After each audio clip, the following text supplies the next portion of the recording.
Hello, welcome to our webinar on the prevalence of food insecurity across the U.S., brought to you by CFIR, the Council on Food, Agricultural, and Resource Economics. My name is Gal Hachman, and I am the CFIR Board Chair and Professor at Rutgers University. It is my pleasure to be moderating today's webinar. Next. It's CFIR's mission to translate high-level research and knowledge to a diverse audience that includes policymakers, elected officials, and federal administrators. When we demonstrate the value of the profession to these groups, the Council increases public appreciation for research, extension, outreach, and academic programs in agricultural and applied economics. Next. Before we get started, I wanted to provide some background on today's topic. Food insecurity implies difficulty getting enough food at some time during the year. The causes are multifactorial and often include poverty, unemployment, low income, lack of affordable housing, chronic health conditions, or lack of access to healthcare, and system racism and racial discrimination. Before and during the pandemic, food insecurity in the US has been disproportionately higher among low-income and rural populations and communities of color.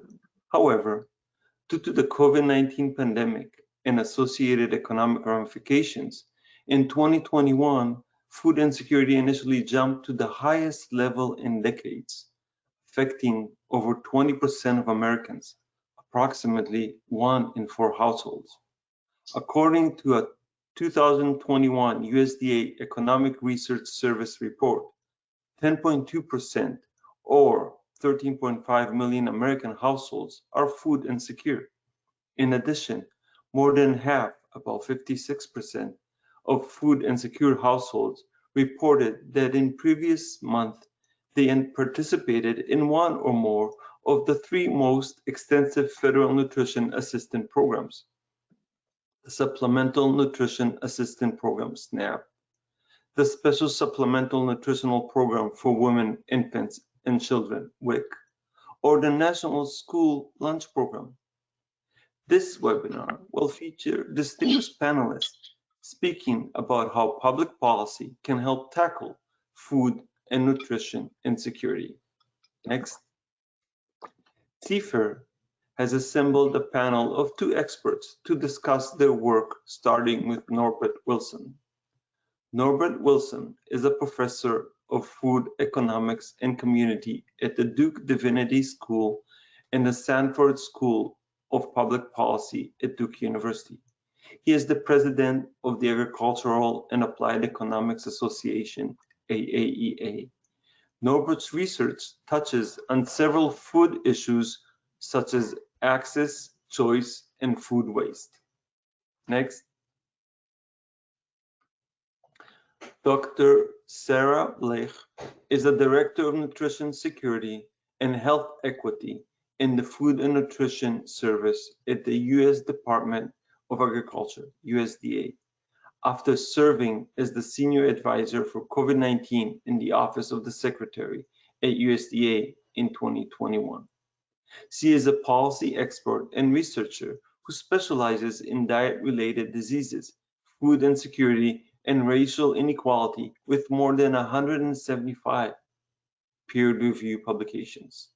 Next. Just before we start, we want to explain how to ask questions during the webinar to make sure that you, the audience, know how to engage, and it is highly encouraged. During the webinar, you can put questions to one or all of the speakers by typing it into the box in the control display accessed by clicking on the question drop-down as shown on the slide and sending it to the organizer. Next, now I'll hand the webinar over to Norbert Wilson, who will start us off. Norbert, the floor is yours. Thank you, Gal. I really do appreciate the opportunity to share with CFAIR's audience. Thank you for the invitation. Also, thank you to Lisa for helping us organize. And I'm really honored to be on this panel with Dr. Bleich. Today, I want to share some overview issues or ideas about what food insecurity looks like in the United States. Let's go to the next slide to see a definition of what food security is. Food security occurs or exists when all people at all times have physical and economic access to safe, sufficient, and nutritious food that meets their dietary needs and food preferences for an active and healthy life. The idea of food security is that all people in our community have access to the foods that they need to live and be productive. Now, in the US, we actually measure food security through a series of questions that we will see in the next slide represent the way USDA evaluates. This survey, which is on the next slide, please, represents uh, the set of questions that the US Department of Agriculture uses to uh, assess food security. This survey, which is on the next slide, please. This survey asks participants about the last 12 months, their challenges of accessing food.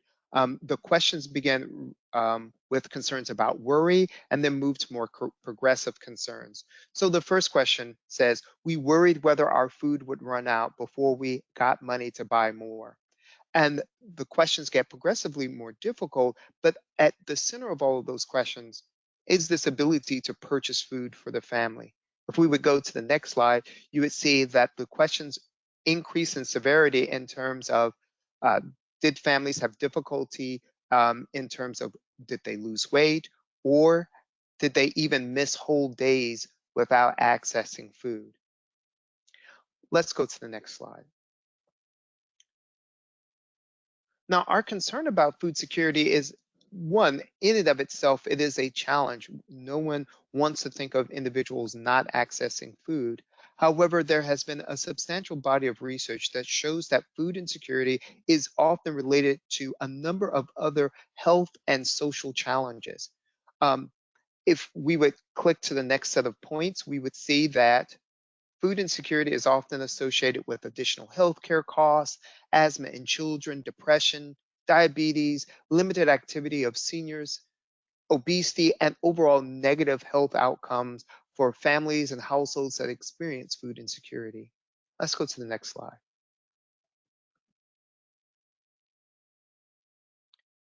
But what does food insecurity look like in the US?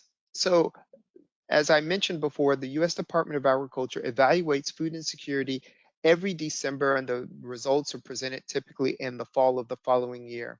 And so what we see here in the blue line is the rate of food insecurity in the US, and the orange line represents food insecurity with very low food security. Households are deemed food insecure if they answer multiple questions of that household food security module affirmatively, saying they're experiencing limited access or concerns about accessing food. And as you can see that there was a substantial increase in food insecurity in the years around 2007 to about 2009 because of the Great Recession, but it took a long time for households to recover back to the pre-recessionary period of the rate of food insecurity. And we see that beginning in the pandemic in 2020, interestingly, food insecurity at the national level, by the time we reached December of that year, was at the same rate as it was in 2019 before the pandemic. And in many ways, many of us were concerned and surprised by this result. While there was some concerns, some data that show a pretty large increase in food insecurity in the middle of that summer, we saw that by December, the rates were back to pre-pandemic rates. Let's turn to the next slide to see that this story is actually a little bit more complicated when we think about different household types. So this represents food insecurity for different households by race and ethnicity. The blue and the orange lines represent food insecurity rates or prevalence for African American households and Hispanic households. And what we see that over time, those households have higher rates of food insecurity than their white counterparts and other households by race and ethnicity. What's interesting to note, or what's not just interesting, but really problematic, is the sharp increases during the Great Recession, and then also during the period of the beginning of the pandemic, we saw these households experience substantial increases in food insecurity. Let's go to the next slide, please. The next slide, please. This graph represents food insecurity rates for households by household type. So the green line represents households where women are the heads and there are children and no spouses present. And the red line, which is the next line, represents households headed by men where there isn't a spouse with children. And we can see substantial increases or higher rates of food insecurity for those household types than for other households, representing disparities in who experiences food insecurity in our country. Next slide, please. But we have a number of federal policies that come in and support families that are struggling with food access issues. The biggest share or the most important program in terms of financial expenditures is the SNAP program that Gal mentioned at the beginning. The Supplemental Nutrition Assistance Program provides substantial support for families experiencing food insecurity. Then there are child nutrition programs, including school lunch and breakfast and summer meals programs and the WIC program. All of these come together and provide critical support to families. And there has been substantial evidence to show, particularly that the SNAP program is able to help lower food insecurity for households that experience this difficulty. Next slide, please.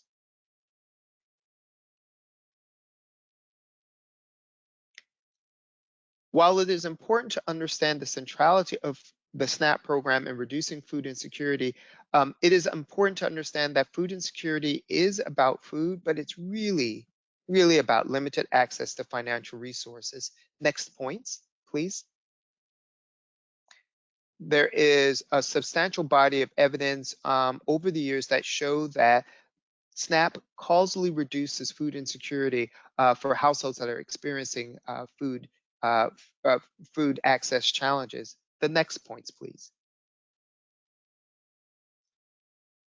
And SNAP has benefits beyond the reducing food insecurity in terms of improved health birth outcomes, improved or lower healthcare costs, and even lower rates of mortality.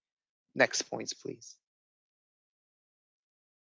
While the SNAP program is really beneficial and needs to be supported, it can be improved to enhance public health, and my colleague Sarah Bleich has done some work in this space, and lower inequalities, some work that I've participated in, that there are ways of adjusting the SNAP program that actually reduce the disparities that we see in the SNAP in food insecurity. Next slide, please.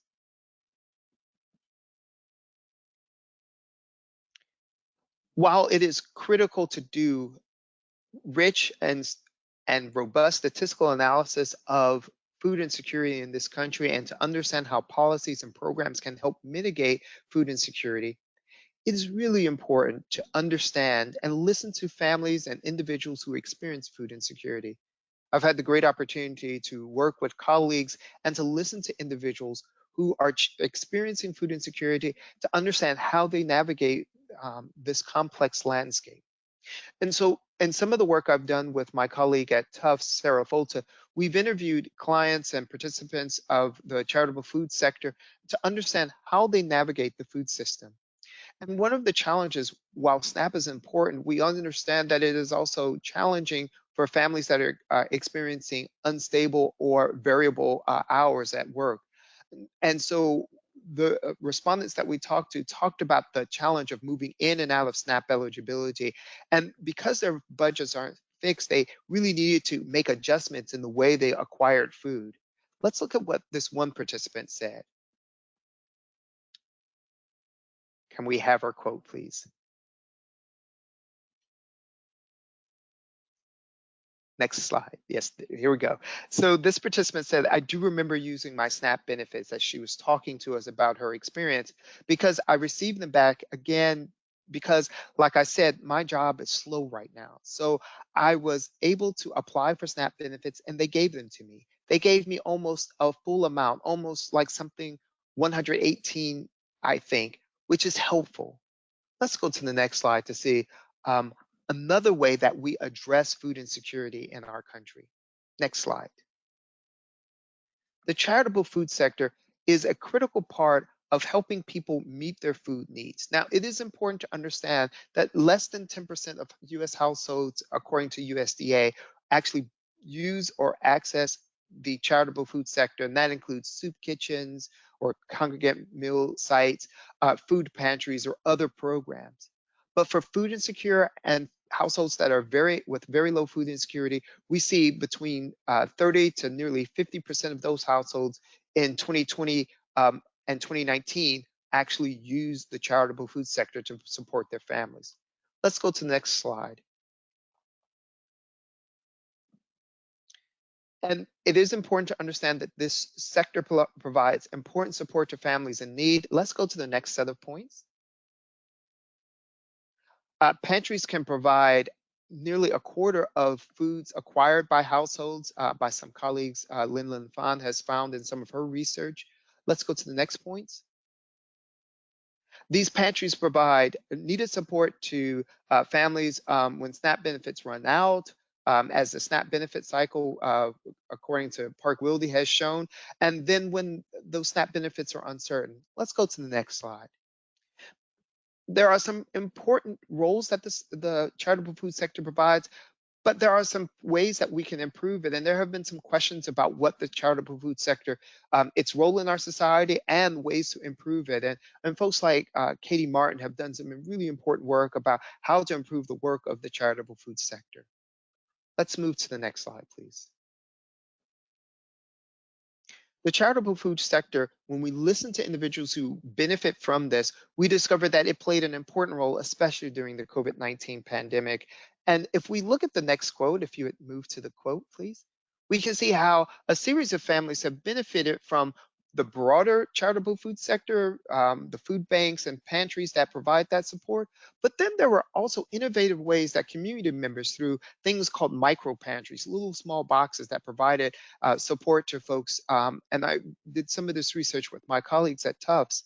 And one of the participants that we interviewed talked about that they received food stamps. And she said, I think I get about $350 a month, but especially with the food increase, and she was referring to food prices. And this is during the pandemic, before the current recessionary moment that we're in. This person said that those benefits were not enough. And then that my daughter's not in school. This is during the height of the pandemic. So that's extra meals for lunch, and it's 2 extra snacks a day that I'm not used to. Let's go to the next quote. If I can save $5 or $10 on a grocery bill, that's from these micro pantries, by getting it from the micro pantries, then that's $5 or $10 that I can save for something else. Next quote, please. And our last person I'd like to talked about this experience of using these micro pantries. We started using them because what we've been getting at the pantry, the larger pantry in the community, what we were given, well, there were holes. There are other things that I needed, saying that this person was using a number of different resources to help meet their food needs, to provide the diversity of foods that made their family whole during the challenging times of the pandemic. Let's move to our final points. Next slide, please. I want to recap the importance and the challenges of food insecurity. And what food insecurity means is that families experience uncertainty or difficulty in accessing food. Next point. This food insecurity is often associated with a number of several negative health and social outcomes. Let's look at our next point. And food insecurity is not evenly distributed across households by race and ethnicity, and also by who heads the household in the presence of children. Next slide, next point. But policies like SNAP, the school nutrition programs, and others are critical to lowering food insecurity. Our next point, and there is also the charitable food sector that provides support to those families in need. However, it is important as a policy point, the last point I'd like to recognize, next point, that families struggling with food insecurity need economic opportunities and the financial resources, to support and supportive policies to help them meet their family needs. I really appreciate this opportunity to share this broad overview about food insecurity, and I look forward to hearing Sarah's comments about the work that they're doing at USDA. Thank you. Thank you very much, Norbert, for your presentation.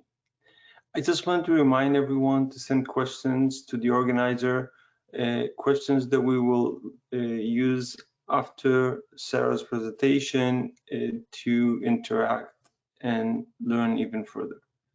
With that, I would like to hand over the presentation, the webinar, to Dr. Sarah Blake for her talk on food and nutrition insecurity. Sarah, the floor is yours. Thank you so much. I really appreciate being invited to present in today's webinar, and big thanks to Lisa for advancing the slides. That was such a great overview of the prevalence of food insecurity in our country by Dr. Wilson. And for me, I like how the presentation incorporated both qualitative and quantitative data to give us a sense of a holistic sense of the problem. So as you heard, I'm Sarah Blake, and I serve as the Director of Nutrition Security and Health Equity at the Food Nutrition Service at USDA. This past Wednesday, I was in DC and I was a discussant on a panel with my colleagues at the Economic Research Service, ERS. This is at the annual Federal Committee on Statistical Methodology, their annual conference. And while I was there, I was reminded of how critical agricultural economics is and how invaluable ERS is to tackling food and nutrition insecurity. That research gives insights into the prevalence of food insecurity and how the various intervening strategies are actually working.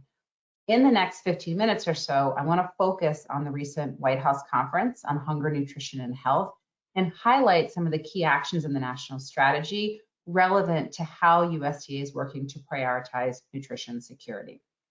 So for me, one of my favorite parts of the conference was the opportunity to collect with colleagues. This was before the conference, during the conference, and after, and just to hear all of their excitement for the work ahead. There is so much interest right now in leaning in. I am also very energized by the more than $8 billion in non-federal commitments to advance the conference goals, which you might recall are to eliminate hunger and reduce diet-related diseases and disparities by 2030. I will say that the most memorable part of the day for me was the opportunity to connect with many individuals who have lived experience with the federal nutrition safety net. Their voice is such a critical part of the conversation. And frankly, I can relate. I grew up in inner city Baltimore. I have a twin sister and older brother. This picture here is me and my siblings, so I'm on the left. My brother's in the middle and my twin sister's on the right. This was taken at the old Memorial Stadium, which is about 1.5 miles from the house that I grew up in Baltimore and where I learned how to ride a bike. And my parents still live in that same house. In fact, they just celebrated their 48th wedding anniversary. And when we were young, our family received SNAP, which you heard about from Dr. Wilson, is then called food stamps. We received WIC, we received school meals for a period. And every time that I go home, I am reminded of the importance of the work that we do at USDA to ensure that families are not just fed, but that they are fed well. And every day when I go into work, I think about what a privilege it is to have the opportunity to work on our programs at USDA and make them even stronger. And right now, we have a window of opportunity. From the president on down, there is strong interest in promoting nutrition security and racial equity, and we need to take advantage of this moment. Now, a core part of USDA's mission is delivering a suite of more than 15 nutrition assistance programs, which together serve 1 in 4 Americans over the course of a year. 1 in 4 Americans.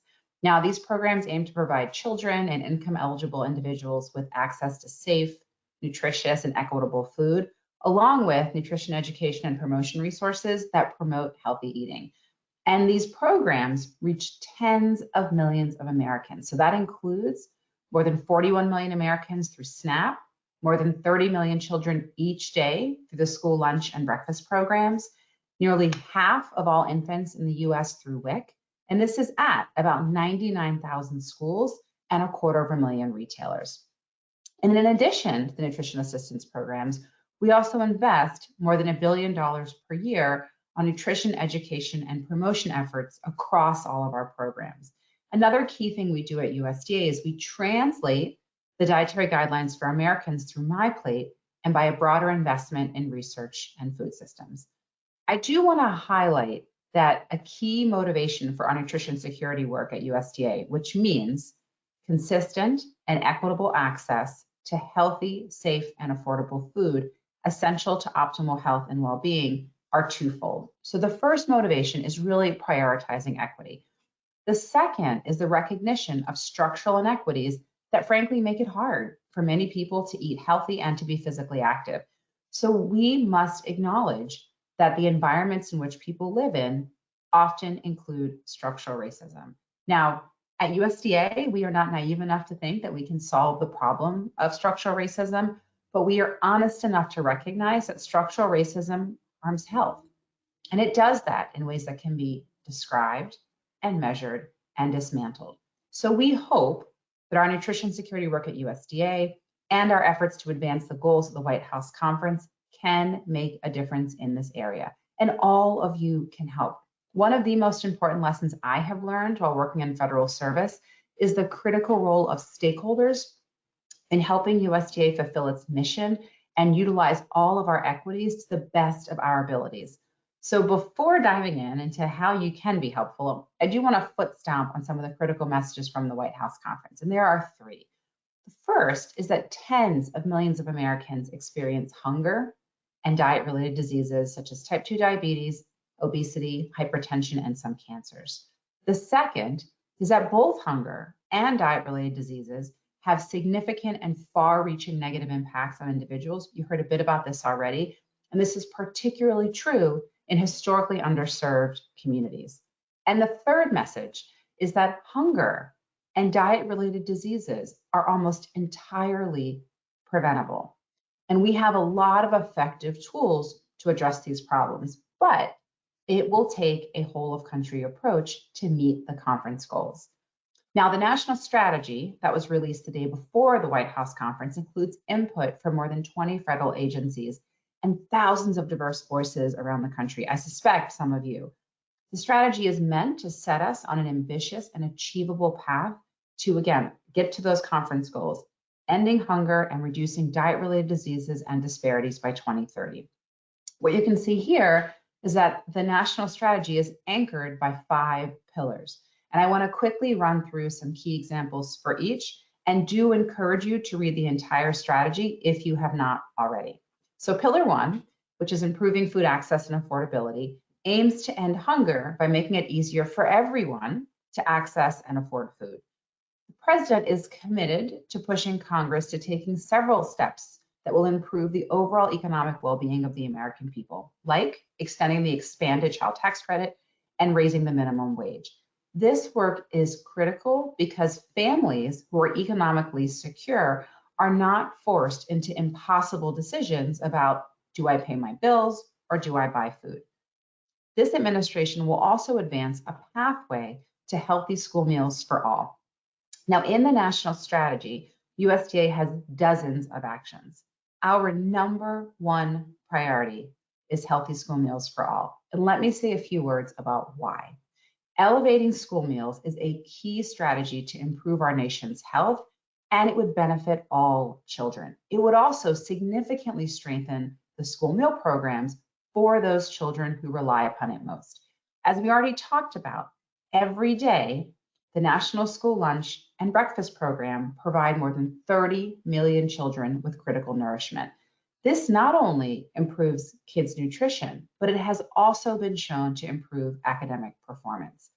The pathway to healthy meals for all children outlined in the national strategy would reorient the school meal programs from being an ancillary service to an integral component of the school day.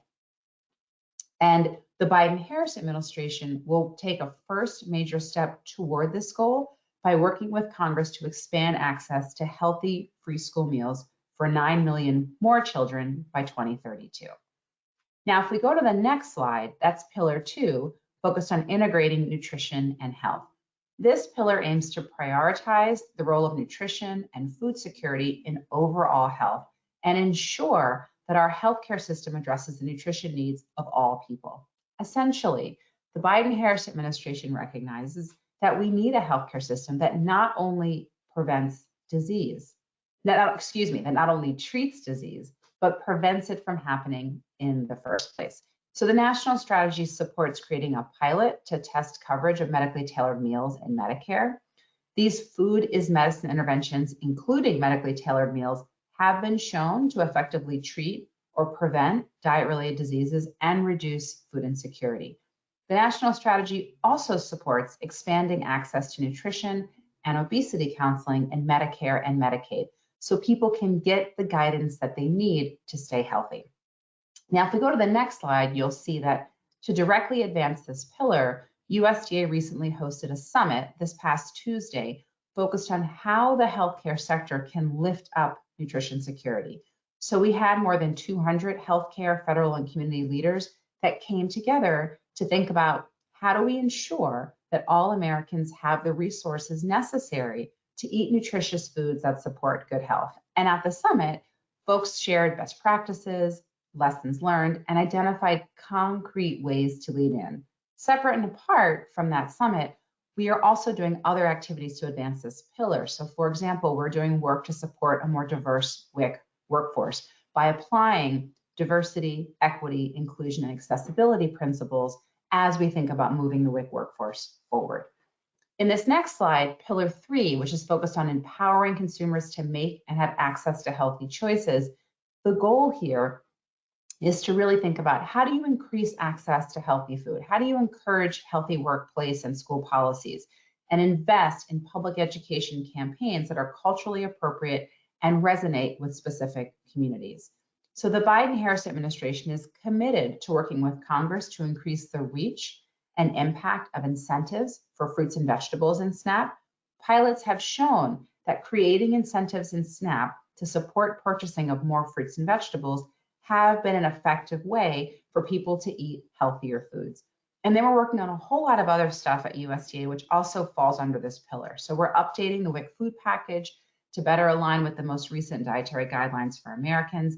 And we're advancing a new Healthy Meals Incentive Initiative to support schools' efforts to improve the nutritional quality of school meals. And we announced the first phase of this at the end of September. The next pillar, physical activity, focuses on supporting physical activity for all and also focuses on increased awareness of the benefits of physical activity, as well as research and measurement of physical activity.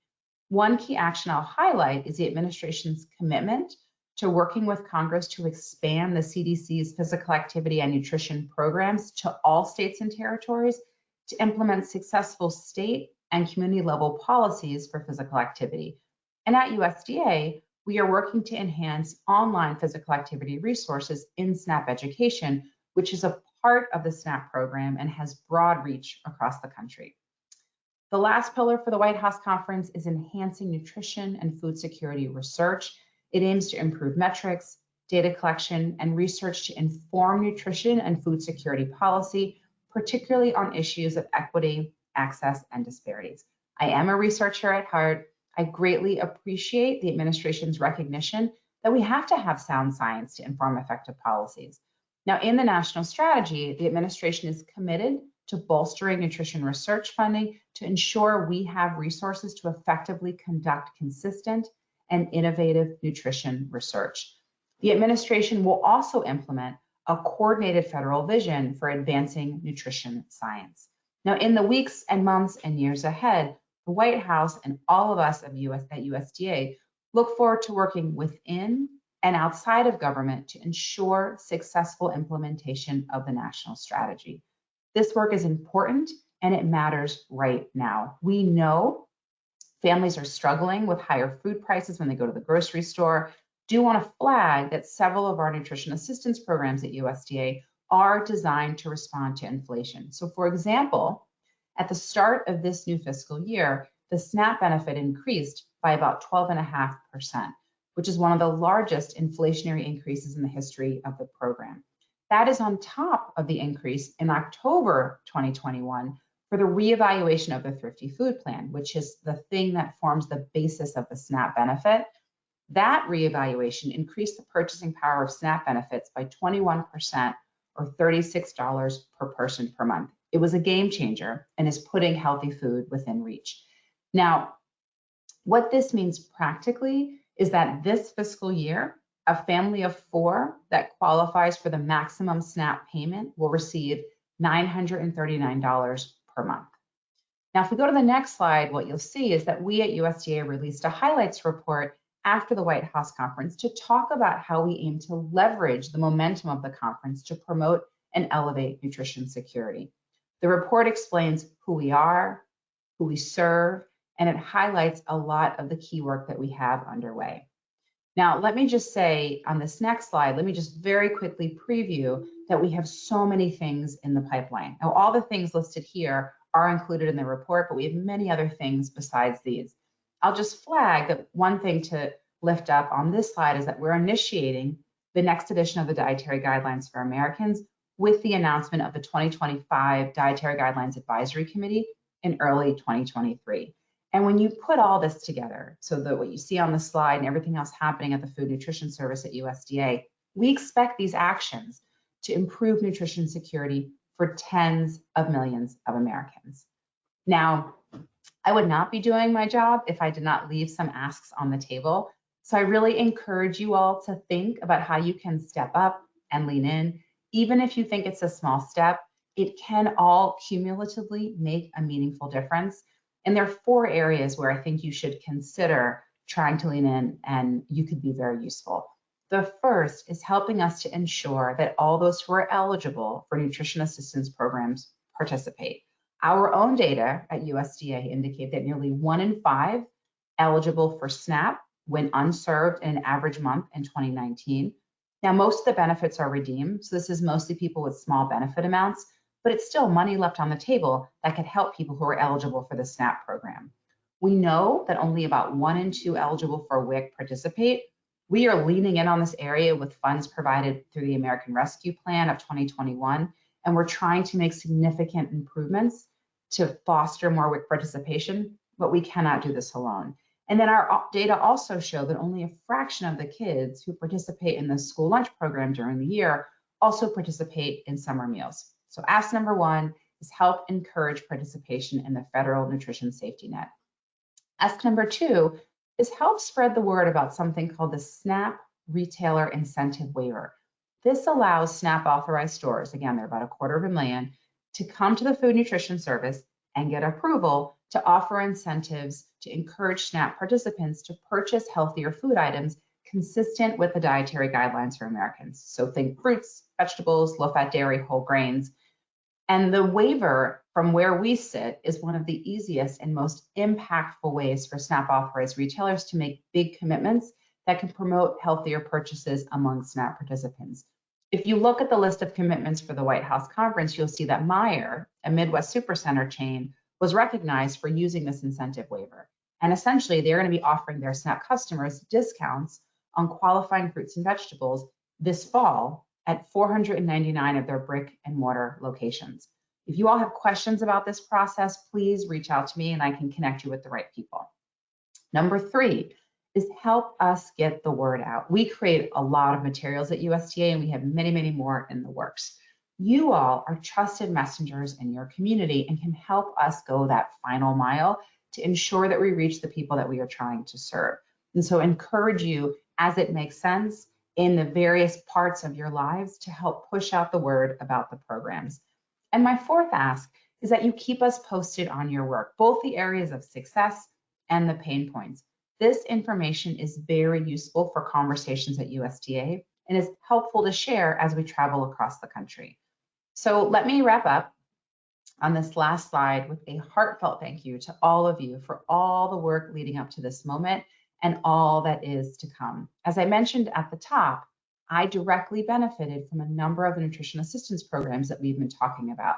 And now I have the privilege of working with all of you to make these programs even stronger. So I'm excited to engage in this whole of country approach to end hunger and reduce diet-related diseases and disparities by 2030. This is an important moment for food policy, and we have a lot of work to do. But these are national problems, and they will require a national unified approach. So let me just thank you for your time and for anything that you are doing to ensure consistent and equitable access to healthy, safe, and affordable food that is essential to health and well-being. Thank you. Next slide, please. A quick word of thanks to our partners. This and other CFARE programming would not be possible without the continuing support of the Agricultural and Applied Economic Association, AAEA, the U.S. Department of Agriculture National Agricultural Statistical Service, NASS, and USDA's Economic Research Service, ERS. We are grateful for their support and thank very much for them. Thank you very much for them. Next slide, please. We want to give a big thank you, a very, very, very big thank you for a very enlightening and educating webinar to our two panelists, Dr. Sarah Bleich and Dr. Norbert Wilson. Thank you very much. We also want to thank you, the audience. We're passionate about this subject and we think you are too, but it's not a small thing to plan to give up an hour of your time to spend it with us. We hope you all enjoyed this event as much as we enjoyed hosting it. Thank you very much and have a great day.